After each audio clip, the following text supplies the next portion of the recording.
Are we missing one? One more. It's a party game. Sorry, guys. Oh, there's one there. I did.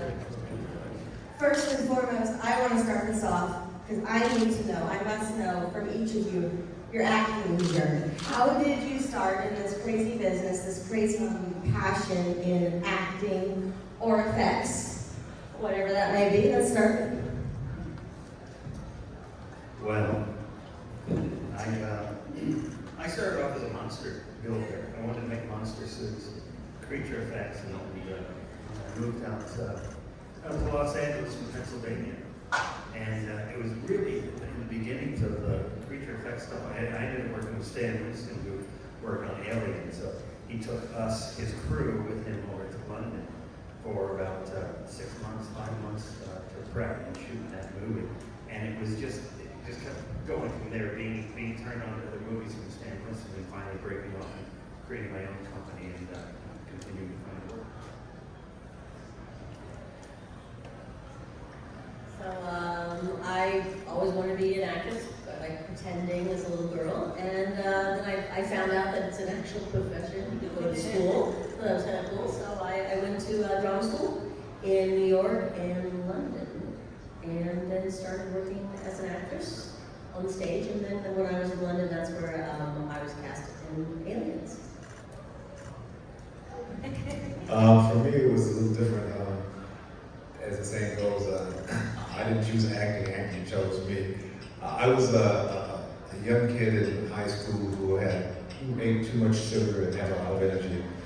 And I would sometimes get myself in trouble and try and lie out of it. And I tried to lie out in front of this one acting teacher, and she read me like a book. And she says, no, you're not going to go back in there, but what you are going to do is you're going to be in my play. And I said, no, I'm not. She goes, yes, you are. I said, no, I'm not. Yes, you are. And I was. That was the beginning of my career. I guess it chose me too because from an early stage, I was drawing pictures and doing art, but I was also a ham and probably good at lying acting. And I went to a high school that had a fantastic drama department, and as a freshman, I transferred in from another school, and I just tried out for all the different stuff. I even was on the math team for about 10 minutes, but didn't make cheerleading. But I got into the school play, and it was very rare for a freshman to get a good, lead in the school play. And I did it for all 4 years and had excellent training. But I went off to art school. I got my Bachelor of Fine Arts from Rhode Island School of Design. I moved to New York, and my intention was, I was also a singer. I always had bands, and all through high school and college. Side note, in college I was in a band with the drummer of Talking Heads. So then I went to New York, and my intention was to try to get work singing and to do art, but I ended up doing various auditions, and I ended up in a theater dance company again. And I did that for a while, and I ended up moving to London, and I was a singer-songwriter in London, and I got my recording company helped me get my equity card, my British equity card, and I started sending my resume, such as it was, mostly a picture at that point, off to some things, and I got called in for Aliens. That was the beginning. And so I was not a happy teenager, and my father and I were trying to, not kill each other. And so my parents panicked. I was doing all the wrong things. And they sent me to a boarding school just to get me out of the way. And somebody said, here, you're going to be in a play, learn these lines. And I had no idea. I had never been to a theater before the age of 16. I had never been to a play. And I did this play, and he said, you're really good at this. I said, what? You're acting. What? I didn't know what I was doing. Anyway, I did more and more and more at the school. And the teacher in my last year of high school, brother, ran the youth theater in London, where 300 kids between 16 and 21 would come once a year to do Shakespeare and modern plays or whatever. And she said, would you like to go to London to do Shakespeare? And I was like, Yes. And so I did that and hung in London and worked and went to theater school there. And I did Mark and I have a remarkable crossover similar things. So I was working as a theater actor for, I don't know, 7 or 8, 9 years before Aliens. And then one thing led to another, and my wife is English. I lived there, I had a couple of English kids, but mostly theater. And then the rest of the stuff. So I guess you could say acting found me. I had never even thought about acting, and I was 8 years old and I was eating lunch in my school cafeteria. Kind of creepy now, like if that had happened. But I mean, I was living on American base, we knew that nobody would be getting into the school if they weren't supposed to be. Oddly enough, I actually normally didn't eat school lunch in the cafeteria. If you lived near the school, you were allowed to walk home. So I normally walked home. That particular day, my mom was not going to be home, so I had to eat at school. Not very happy about having to eat at school. And someone came around taking our pictures. Thought absolutely nothing of it. I didn't even say anything about it when I got home. And then they called up and said, "Hey, do you want to try out for a part in a movie?" I was like, "Sure, I've never done that before. Let's give it a try." So it all just kind of rolled from there. But previous to that, I was going to be a teacher, so that's now what I do. Good. Yeah, so I really became an actor or became interested in it out of not my choice, but my dad was a single parent. He told each of his kids, "Hey, on the weekends I can pay the bills and clean the house, so you have to do something on Saturday all day."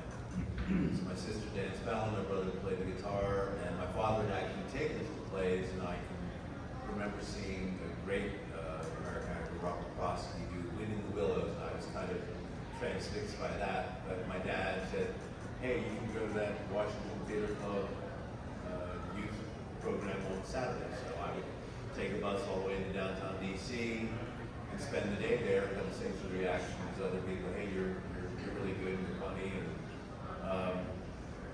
then I got to the point where I had to lie about what I was doing because I ended up dancing ballet as well. And I could only come up with so many excuses for my basketball buddies as to why I wasn't hanging out in the gym. And that pressure got too great, so I ended up playing basketball, and then hadn't acted in a long while. Went to college, got cast in the play. It was an ECA doing Theater 101. But then got to England on a junior year abroad, and serendipity had met a very prominent television and theater actor who told me, we asked me what I was going to do when I finished this year course. I said, "I'm going to go back to the States and get my degree." He said, "No, you're not. You're going to stay here, stay in England and train properly." So, auditioned, got into the drama center, and that's kind of it. You often hear actors say, "I was in the right place at the right time," or "the phone just rang." Literally, the phone rang one day, and it went ring, ring. No, that's it. And it was a secretary of the Washington Theatre, and she said, "Listen, you're the casting director." And she's looking for someone like you. Can we give her a phone number? And my first reaction was, "No, who's the phone?" And I thought she was joking. So I said, "Yeah, sure, give me my phone number."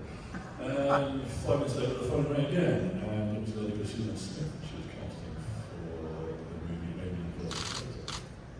And she said, "I'd like to talk to you. Will you come in and audition?" So I did, and it was a pretty hot day in London, about 35 degrees, in a small studio in the King's Cross station, and she gave me the whistle and a mock-up of the Predator head, a gargoyle head, and the Predator helmet that went over to it, and I put this stuff on, and she said, "Okay, start running." About 40 minutes later, I stopped. And she said, "How was that?" I said, "You're lying if I said it was easy. It wasn't what I was doing."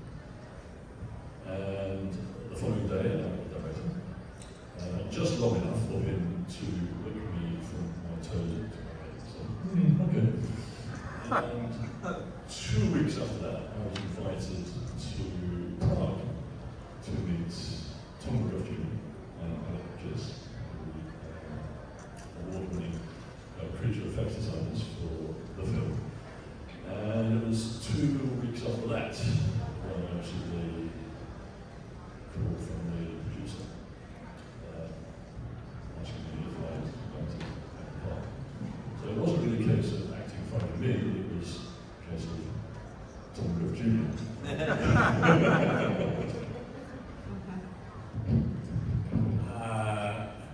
My little story is not that interesting, I suppose, except for the fact that I came from a performing family. My mother's an opera singer, my father was a conductor and violinist. And my sister was always going to be the actress. I had 4 sisters, and one of them was just always going to be an actress, and I never wanted to tell anyone that I thought I wanted to be an actor. And I remember writing my grade 10 teacher saying, I'll never tell anybody that I want to be an actor. And then I was in an international voice choir when I was younger, so I had that performing thing. And then I did 1 year at university, and I went, you know what? I actually woke up one morning and I was totally depressed, actually, because I went, I'm going to be an actor. I decided that I would be an actor. Actually made me go, this is going to be the hardest life you can imagine. Anyway, it was a little depressing, and then I decided to go to audition for theater schools in Europe and theater schools in the States and in London. Then I got into the Drama Center for Parkland, and went step by step. And Aliens was one of my first, pretty well movie-wise, one of my first auditions. And I got it. I mean, I actually got my equity card by going to Leicester, England, and I was in the world premiere of The Hobbit. Oh. And I got my card because I was the same size as Bjorn the Bear. And I played a spider and a troll, and I had to feed 50 English kids tea. And they all complained because Americans can't make tea. And so yeah, that was a world premiere of The Hobbit in Leicester, Phoenix. It was really hard to get your card then those days. I would do anything now. I actually auditioned once for a dance company trying to get my card, an actual professional dance company that did 5 minutes song. I did this yeah. So yeah, I just went along, and you know, we were in London, and some amazing shows were auditioning, and we were fortunate enough to fall into a time where we could get some of these great gigs, and so I decided to stay. So, for our professional monsters and effects creators, what were some of the biggest challenges on creating your character and your monster? And for the rest of you, what were some of the biggest challenges on acting with them? From the point of view of the monster makers, I think for me the biggest challenge was being on set with James Cameron.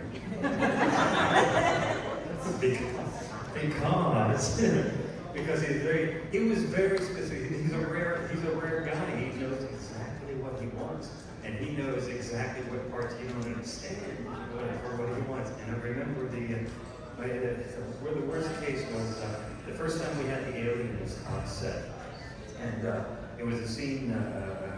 There were a lot of fire throwers going on, and the alien is supposed to be hidden up in the wall and crawls out and reveals himself. And we did a run through real quick, and Cameron stopped the whole thing, and he said, "Why is this alien brown? And the rest of the wall is black." And the answer that I knew in my head was, I didn't check it out. But neither did Stan Winston, my boss, who could have protected me. So I said, "Oh yeah," and I remember he just grabbed a can of black spray paint, shook it up, and sprayed it on my head. So I also realized at that point we waste a lot of time painting alien heads when you could just grab a can of spray.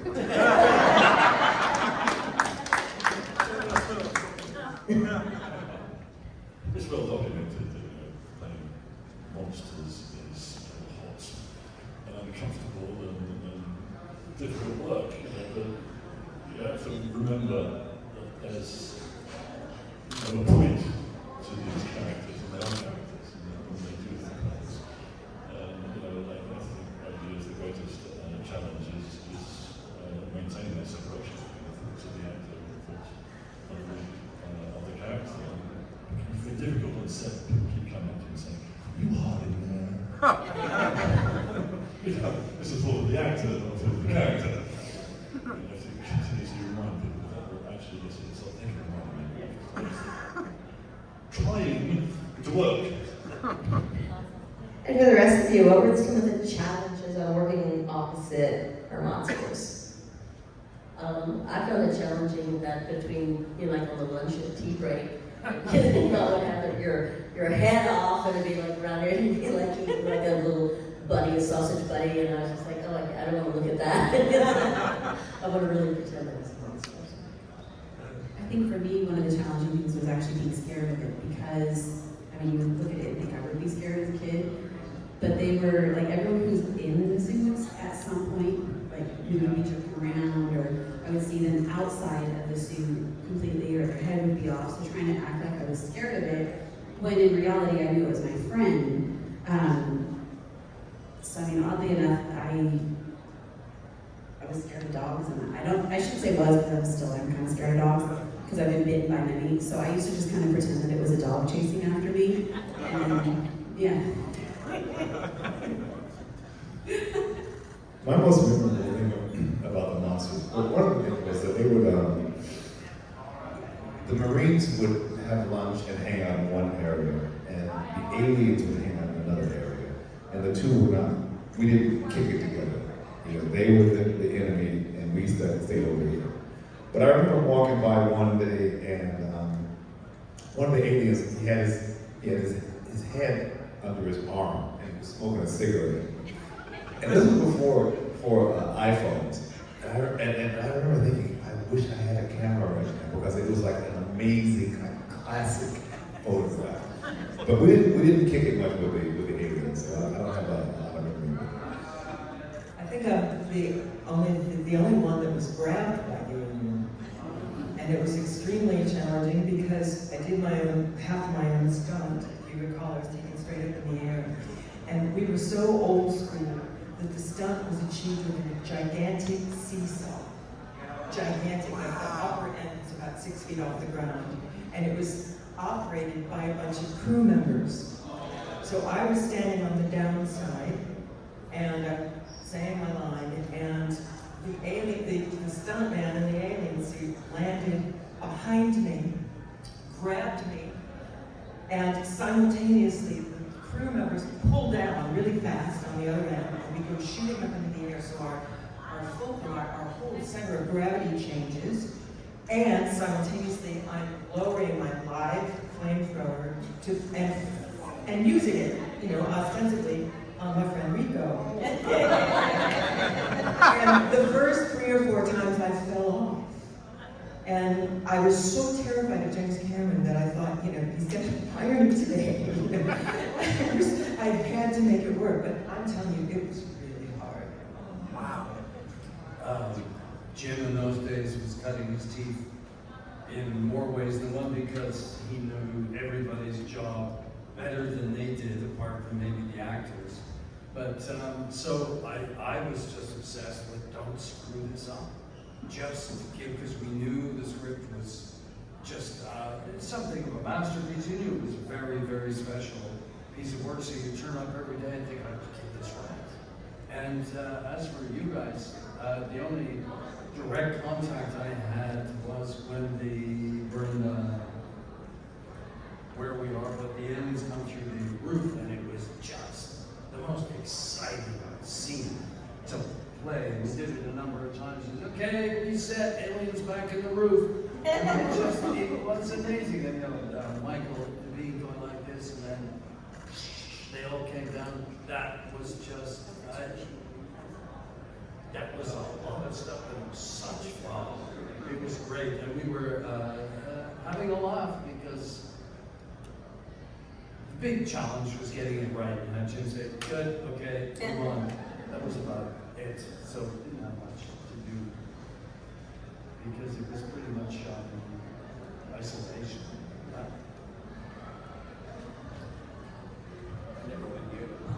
Yeah, all I remember was we were just obliterating the gun, which was fun. But the thing I remember was about creature creation was I actually went back to set to watch the entrance of the Queen alien at the end of the film, which was, it's seared in my memory because she was like a 2-story puppet, which was controlled by guys of your crew who had like bars, and it's like simple pulleys with wires, and one set of pulleys would do one arm, the other, there was probably a pulley on the head.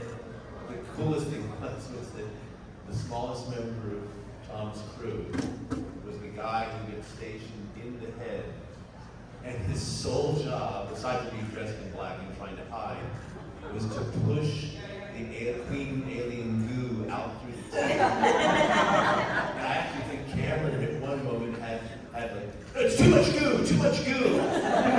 wrong tooth. But I just giggled my ass over that one. But it was such an impressive shot. You look at the film, you believe this is a living monster. I mean, but on stage you see that it's just a puppet. It's such masterful filmmaking. So yeah. The other one I want to just mention, which I was just watching him shoot when Hicks, just after your death, and the alien goes like that, and Michael unloads his shotgun into your face. Watching them decide how to shoot that and doing the mechanics slowly, and then doing it fast was fascinating.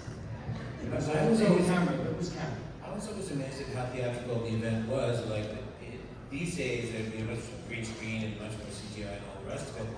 But like when Sigourney, I don't want to ruin it for everybody, but when Sigourney was attacked by the face hugger, there was a props guy pulling the hugger along the floor with a string, and she grabbed it and she made herself scared. It's all just theater. I mean, crazy ass bad garbage theater. You know what I mean? Like with some good lighting.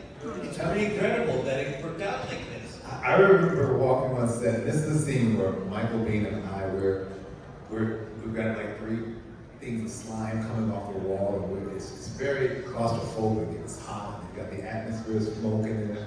And I remember this is the scene where he goes, "Hot as hell in here," and we're talking. And I walk up to the scene, and I'm walking from the back, and it's all styrofoam and pieces of wood, 2x4 holding it up, and it looks so fake. But then you go on the other side, and it's a whole new world. And it is. It's theater. It's real theater.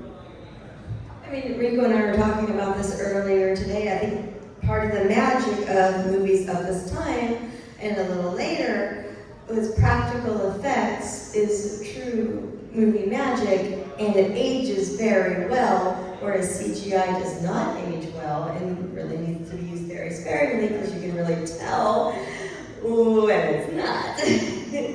Okay, do we have any audience questions? Yes.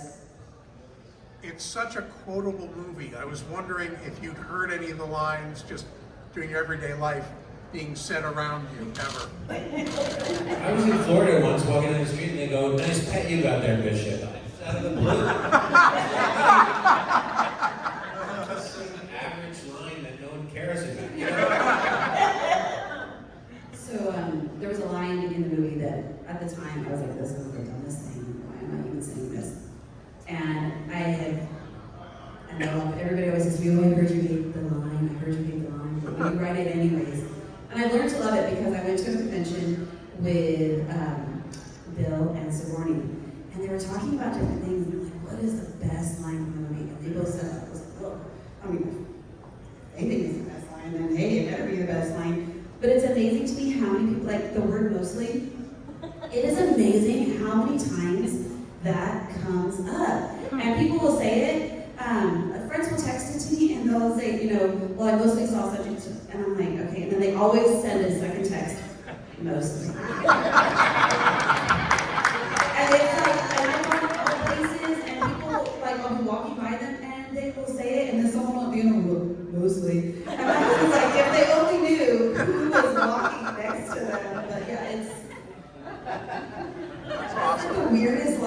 but it's, yeah. It sticks. Yeah, I was walking, I guess this was maybe 5 years after the movie was made, and I had done a music video of Whitney Houston called Saving All My Love For You. I was the guy she was saving her love for. And I saw that, I was so excited for you when I saw that. And I remember walking in the hood one day, and this is a true story, and a guy goes and shouts out, "Hey, Mr. Whitney Houston, how's that arterial poontang?" And then he picks that up.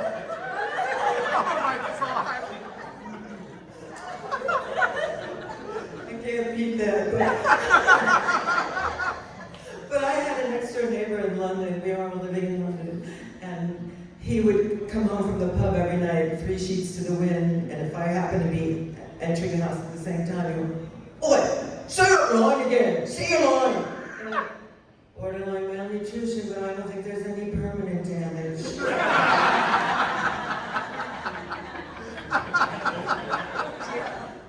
Now, people yell, "Let's rock" at me. You know, it's just like, nice to meet you. You're always wearing eyes.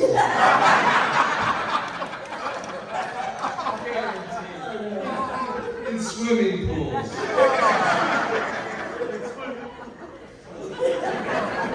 Did I get everyone with the speaking parts? No.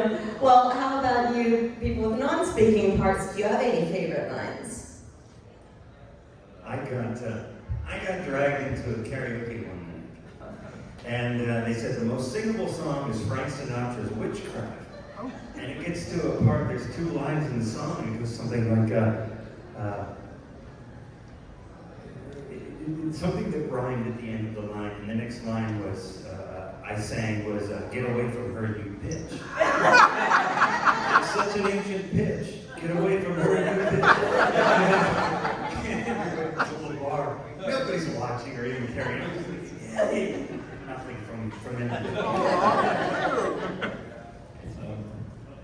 I just had a new kitchen, and we had an old, enormous fridge freezer that we had to get rid of. It was taking up space in the way. So we gave it away. So we advertised it on Facebook Marketplace. And of course, we were giving it away for free, so there were thousands of inquiries, people sending us messages saying, "No, take it, don't take it, look at me." So we eventually gave it away to the first person that wanted the van. And as soon as that happened, I sent my wife a message saying, "Fridge is gone, nuke it from outer space." Only way to be sure. Any others out there? Yes. I was wondering, are there any mementos you guys took away from the film that are in a shoebox in your closet somewhere, just floating around, anything like that? I have my skivvies, my olive drab skivvies. The only thing I took 2 things from the script, from the show. One was the dog tag, which is this is a fake one, and the script. But a number of years afterwards, some fan wrote me a letter saying that we loved the movie Aliens, and a group of my friends were going to come, and each of us had chosen a character, and I chose to be Frost. Would you send me an autographed photograph? So I sent her an autographed photograph, and I threw in my dog tag with it. But at that time, you got to keep in mind, merch wasn't what merch is now. And so I didn't know that this is probably a collectible. I just thought, oh, she's cute, she's going to kill him with this. She's going to come in there with a dog tag. So I threw in a dog tag. Sure, you made her whole life. So I was raised by an English mother, and you never just take things. You have to be nice and polite. So I didn't realize that you were supposed to just take stuff. So I would go up to James Cameron and be like, "Hey, can I have this at the end because I really like it?" He was like, "No, you can't take those things." He did let me keep. So when they find me in News Nest and they pull out my second-grade citizenship thing and the dress I'm wearing in there, I was allowed to keep that, and I was pretty excited about that. But I did have, like, I had 2 scripts, And every call sheet that we ever had, I had the originals of them. One day I need to bring it home and sign I ended up somehow with this stasis tube. And enough parts to make my own waterproof things. Or did I? I have the worst story because I got everything. I got my bust, I got my flak jacket, I got my bones, got my hat, got my gloves, got dog tags, and then sadly divorced my first wife and she threw it all away. And it was sad because I figured she kept it so I could give it to my son, but I had this guy offered like $150,000 for it. And so I called her up to say, hey, by the way, you know that alien stuff? And she was just, I threw it away. and I never said, oh my God, you just cost it. But oddly enough, we did Rico and I did a show, a property show, and they had like the number 2 smart guns, and a couple other like alien uniforms and stuff. And I was just talking to the gentleman who ran this prop house to say, hey, so what would you get for all of my stuff if I had it? I told him the story. He said, yeah, we could probably get like $750,000 for it. Trust me, that person's a little strike, right? I got my hat, and if you look at it, if you do a similar movie today, you get some fancy ass, Gore-Tex, nylon, beautiful thing. This is like, you get into the circus. It's like twisted, and I got my dog tags, and I got my skirts. And I think that's about all Gorman was working. What I wish I had kept, and I didn't have the nerve, was the trousers. Because remember, Jeanette, we had custom-made camo trousers, and nothing has ever fit me like that. I don't do that in our these days. Did you want? I kept nothing. Nothing. It's good, but not even the script. But you guys have to keep in mind, when we make this movie, merchandise wasn't what it is today, first of all. And often, like an actor will work on a movie, and as soon as the movie's over with, you're looking for your next job. You're unemployed, so you're not thinking about it. I did this one movie, and in the movie, I get my head cut off. And so they make this cast of bust of my head, and it looks so real. And the blood, the veins, and all that. And afterwards, they asked me, "Would you like this?" And I was like, "Hell no." And I promise you to kept the damn thing. But it looked so real, and it looked like me dead. And I was like, why would I want that? I didn't keep anything. For Jeanette and Mark, when you guys had the machine guns, is that true? Was like for it was mainly used for like the cameras? You guys, how was that? Was it heavy? Yeah, was it difficult or was it like? Oh yeah, it was like 75, 85 pounds, but it was on a Steadicam. So a Steadicam unit that the operators wear that has the arm, so it's you're a technical guy. What is it? Hydraulic.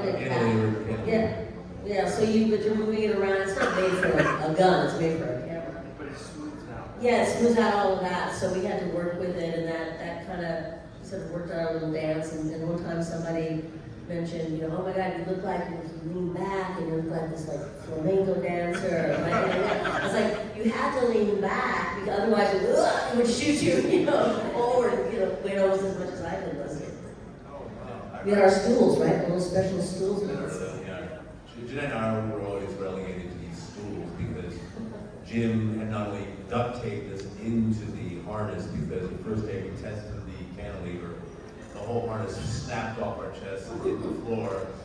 Everyone looked at it dumbfounded until Jim went, duct tape. That's the answer to almost everything. Our life was duct tape, harness every fucking day. And then we would sit on the chairs while They have like a little hole there and kind of put them there. Yeah. everybody else is like, having a good time, listening to Paul Reiser's jokes. And Jeanette and I just got to know each other very well. I was like, how you doing? Back hurt? Yep, one hurts.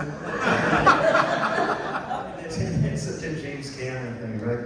these big deadly weapons, and he works them into this really nice kind of ballet move. And I distinctly remember the day that we first got them. Jeanette and I went through this whole thing of like, okay, how are you doing your position? He's like, you gotta lean way back, and then we just started playing with different moves, and it actually turned out pretty cool. It was a bit of like real samurai warriors, you know. I remember that day. I remember you guys both working on it, trying to synchronize and stuff. Like, it was cool. But I did read somewhere also that concept had never been put together before, a Steadicam and a gun, and that it was so unique that James had gotten a patent for it and then sold it to the military.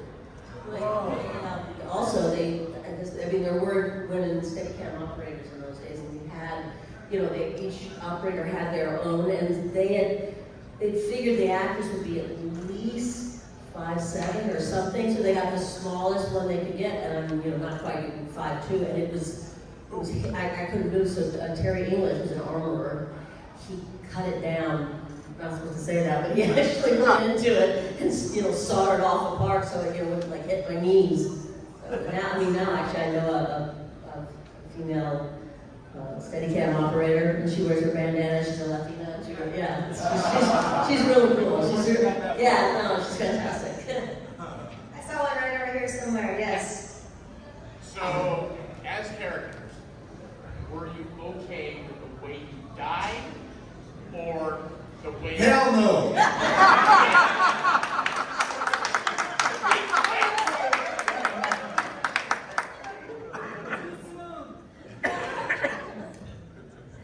I never died.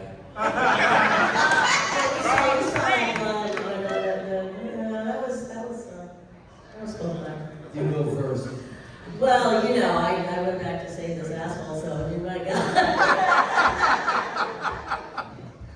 It could have been the You would sequel. have ended up in a cocoon. Right, that's true.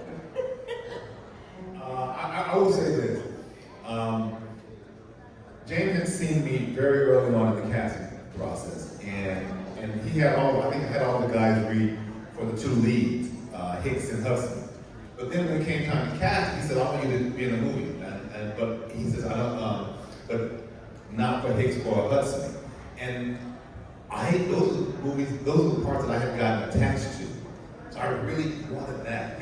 And then he said, well, what I'm going to do is I'm going to rewrite the script, and I'm going to write you a nice character. And I had read the script, and I know this guy could write, so I thought, fine. And at the time, I had a choice I had to make a choice, because I had been offered Full Metal Jacket and Aliens at the same time, but they overlapped, so I had to choose. But when he told me he's going to rewrite it, he's going to write me a nice character, I told Full Metal Jacket, thank you, but no thank you. So I get the final script, and I read it, and hell yeah, I'm the first one to go. I mean, side note, there was an article that came out a few years ago that was talking about black actors that were the first to go in movies, and my character was mentioned. Yeah, exactly. So anyway, I read the script, and I get on set, and I say, James, man, I'm the first to go. I said, come on, man, this is so stereotyping. He goes, Rico, this is the first project for a female action lead. This is Sigourney's movie. You're 6'3" and 200 pounds. We gotta get rid of you. Not only you, we gotta get rid of everybody. And I went fair comment, and so that's how it turned out. Can I just say though, at 9 years old, it was devastating because everyone kept dying. Like all my friends kept dying, and they kept leaving. And Sigourney and I kind of had a joke towards the end. We felt like we were the orphans that nobody wanted. Like everyone was being going off, and we were just like, we're still here. Here we are. This question is for Janet and Mark. I just wanted to know what your weapons training was, aside from everybody else, and you guys had the base like this. How long did that take? Well, the weapons training, we were trained, remember, was it Tip? Tip Tipping. He was in the SAS. So we had, he'd been in Northern Ireland, and he taught all of us how to approach urban warfare, building, things like that. So yeah, I mean, I've never shot a gun, so. We all had the same weapons. Right, we all have the same weapons training, military training, so it would look realistic. I mean, but the smart gun, that thing. coolest part is that the weapon was fully automatic. So when you let that thing off, man, you made a lot. Yeah, it was, the shells would hit you. Yeah, the one flaw in Jim's design was that the canister that had all the, the band of blanks would shoot out and ding us in the head. We're looking badass. Jim always said we wincing and we had welts on our head. It's a wonder they put our eye out. We'd have to cut sometimes because you can't wince. The skins would not wince. You just take it right in the head. There's this one scene where the beeper's going off and we're searching. You remember the scene, and then something shoots across and Mark lets his baby rock. And the thing about these fake things is that there's more gunpowder in them because they want you to be able to see on the camera. So when they go, they kick. And I remember when the first time we did it and it went off, it was so loud and you could feel the pressure from it. I felt like screaming like a bitch, man. It was scary. It was scary. Screaming like a what?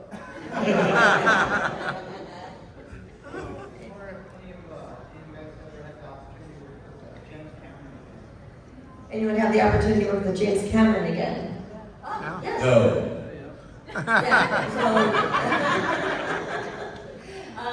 So this was my first movie.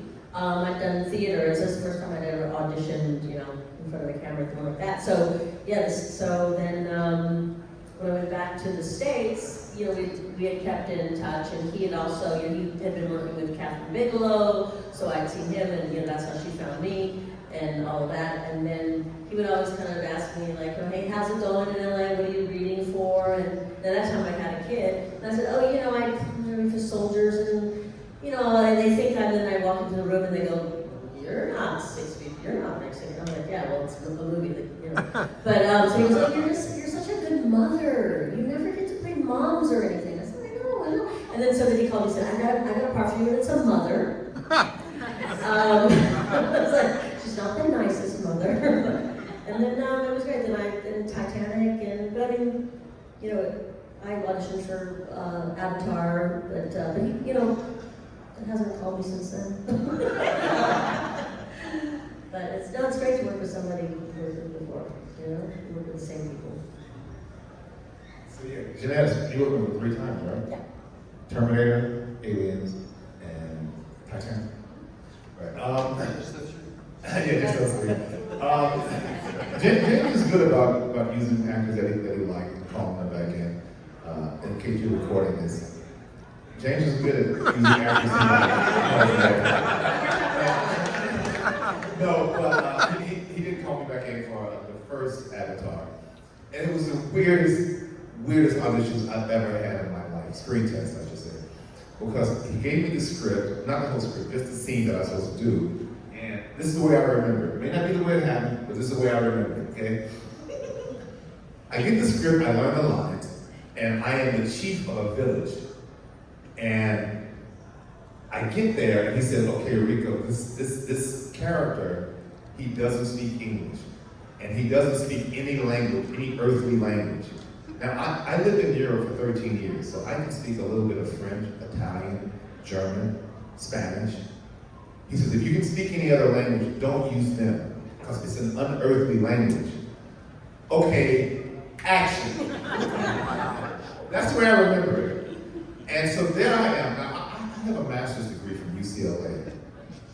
And I am there doing this screen test, doing pure gibberish, trying to make it make sense. So needless to say, I never got a job. But I have had the pleasure of working with Mark on another movie, Bill Paxton on another movie, and Michael Biehn on another movie. My first movie ever was with Billy Paxton and Michael Biehn, playing soldiers, Lords of Discipline. We had a lot of fun on that. And it was just like old home week when they both turned up on set. It was just very strange that these guys had just finished with, not so long ago, here we were, all of them. But Jim asked me, in LA, I was in LA for a bit after the movie opened. He said, we're going diving in the Bahamas. Do you want to come? And I said no for quite a few reasons. And of course, he was going to recce for the Abyss. And to this day, these are these little moments and decisions that you think, why didn't you? But that's the way it goes. The cookie crumbles. But Ed Harris almost got it. Yeah. He refused to do publicity for it because of the Kate Winslet on Titanic was drowned. She's back in Avatar doing deep diving with I did completely dry in Titanic.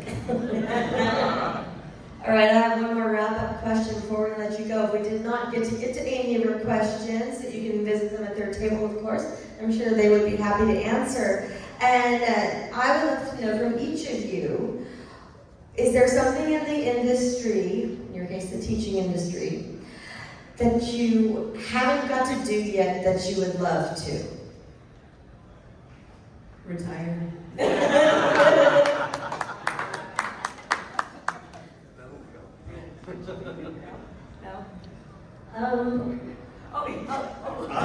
Obviously, improv. Nice. I would say I never got to do much comedy. I did Fear and Loathing in Las Vegas, which was a comedy, at least my scene was. But I would have loved to do more comedy, because I, typecast as far as the dramatic roles that I enjoyed. I would say, I always wanted to play God, for some reason. But now that Morgan's done it, I guess that's all right. I did play God in college. So, but I would like to play Jesus Christ in Jesus Christ Superstar.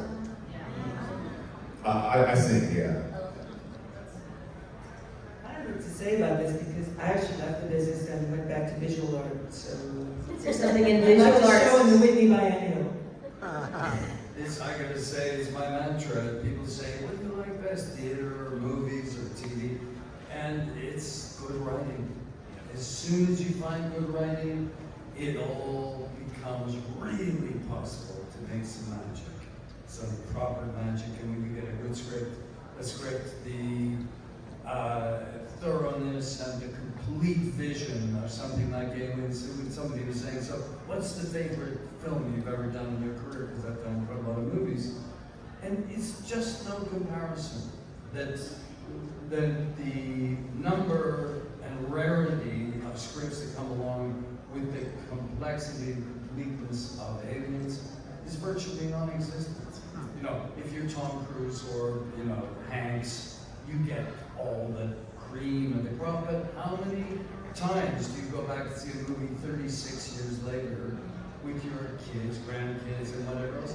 It doesn't happen. And so it's good writing. Whenever I get a chance to get on good writing, you get excited, your heart starts to go. I guess that's a good segue into talking about the strike. Yeah. Yep, absolutely, WGA and SAG-AFTRA. So, of course, and so that's, anyway, I hope you'll understand why we're on strike, and because that's writing and the acting and the people, who the creators, want a fair share. You're here.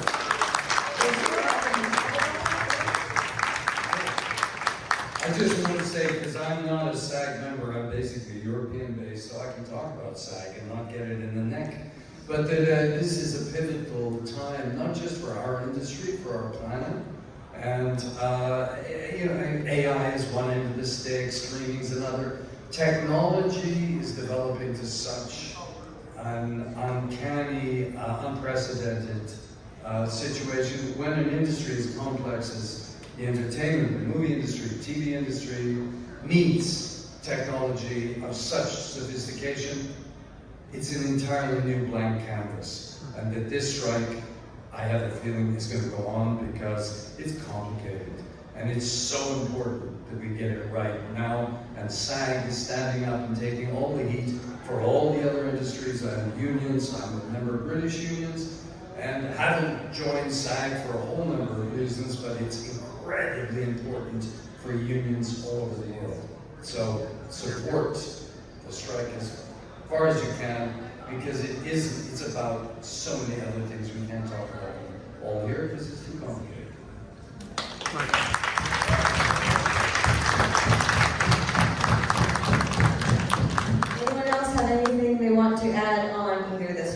or something you want to do in the future?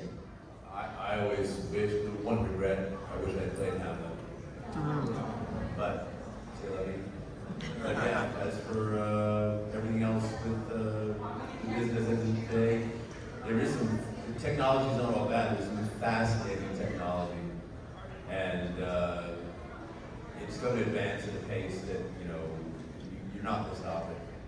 So it's best that we take this moment now to get some sort of footing, reference point to be able to deal with it and to thrive. And let's all have livelihoods and, you know, and I know we kind of spoil people to have the lives that we do, but, you know, you look at all the time and effort that we all put into our respective careers. I mean, it's the same degree of commitment that everyone else has who gets up every day and goes to work. I mean, it's a continual journey. So let's hope.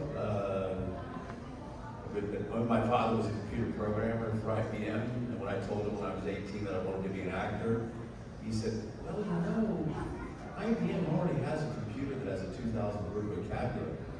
And I said, yeah, Dad, but machines will never have the nuance of human emotion. Well, my dear father, I think you're right.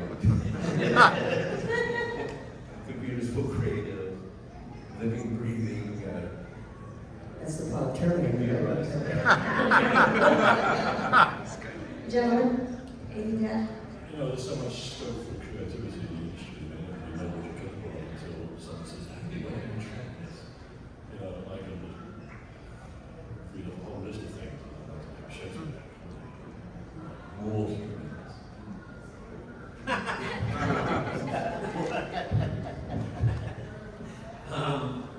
There's I guess, all kinds of things that I'd like to do. I would say I'm on board with a good writing thing, no matter what the topic is. If someone's created something that is intriguing from a writing perspective, I want to do it. I'd say probably more directing and producing. I'm sort of sorry I didn't carry on with more of that. And I'd like to do more of that, but because I have ideas that I'd like to fulfill. I'm just not good at talking to banks, or the money that it takes to do it. But no, I was in RoboCop 2, and that was like 7 or 8 years ago or something. And it's funny, since that moment, they basically made the same movie again, and it's really about AI. And I was saying, this is a different movie you should be making right now, because we are actually in the moment of AI legislation. Like the rules and the limitations that we have to put on this thing that might take us over. Actually there. And so it was sad to me that movie didn't fulfill that, because it was the right topic, and it's the topic of our times. I just like to say, if you can teach machines to think better than you and faster than you, you're not needed anymore. Everyone. Yeah. Yeah.